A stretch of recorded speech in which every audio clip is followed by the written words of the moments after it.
कृपा दृष्टि। कृपा दृष्टि। संसार परिवर्तनशील है। परिवर्तनशीलता ऐसी है कि इसमें परिवर्तन नहीं होता, वो तो सतत अपने आप गतिशील और समान रूप से चलता रहता है। जीवन और मृत्यु ये भी तो परिवर्तन का ही एक रूप है, जिसको हम बहुत ही अहम भाव से और बड़े चाव से किसी के पैदा होने पर उत्सव मनाते हैं। जैसे हम उत्सव मनाते हैं, नाचते हैं, गाते हैं और खूब प्रसन्न होते हैं, इसी प्रकार जब कोई मरता है तो खूब मातम मनाते हैं, रोते हैं, चीखते हैं, सिर पटक पटक कर रोते हैं, भगवान को उड़ाना भी देते हैं।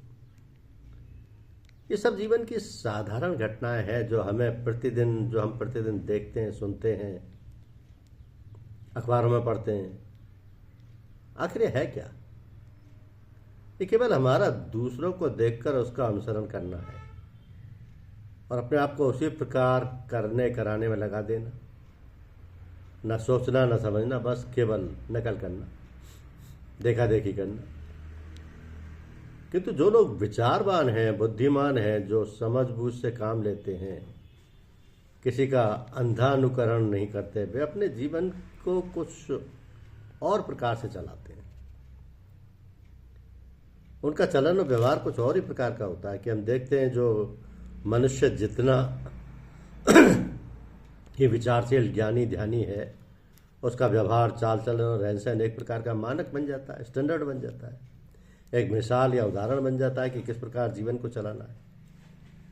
संसार में रहकर सब कार्य करते हुए किस प्रकार अपने को चलाना है या व्यवहार करना है, ये सब होते हुए, सब करते हुए भी हम जब अपने आप में परिवर्तन पाते हैं तो वो कभी कभी हमारे अंदर चाह होती है, उलझन होती है, कुछ करने की, कुछ पाने की लालसा होती है, तब फिर हमारे अंदर उथल पुथल होने लगती है और फिर उसको अपना बड़ा भला चाहने वाला समझते हैं, उसके पास जाते हैं और उससे अपनी बात कहते हैं और पूछते हैं क्या करें, क्या ना करें। इस प्रकार जो आर्थिक समझबूझ वाले हैं, अधिक समझबूझ वाले हैं, जिन्हें पता है कि वो किसी प्रकार से जान गए हैं, जिनके अंदर लालसा है, चाह है कि परमपिता ने ही हमें पैदा किया है, वही सर्वशक्तिमान है, सर्वज्ञ है, सर्वव्यापक है, तो उनसे प्रार्थना करते हैं, मांगते हैं, रोते हैं, गिड़गिड़ाते हैं कि हमें वो दो, ऐसा दो, ऐसा कर दो, वैसा कर दो।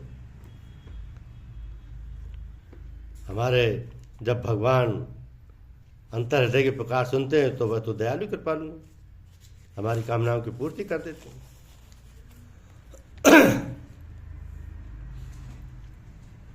तो भक्तों के व्यवहार, चाल चलन और रहन सहन के और लोगों से भिन्न होते हैं, आदर्श होते हैं, अनुकरणीय होते हैं।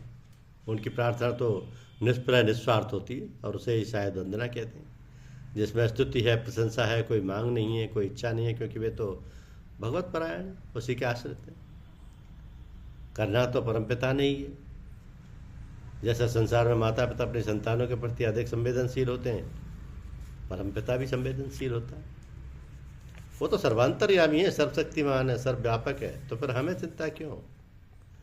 वो तो हमारे लिए जो करेंगे ठीक ही करेंगे। धन्यवाद।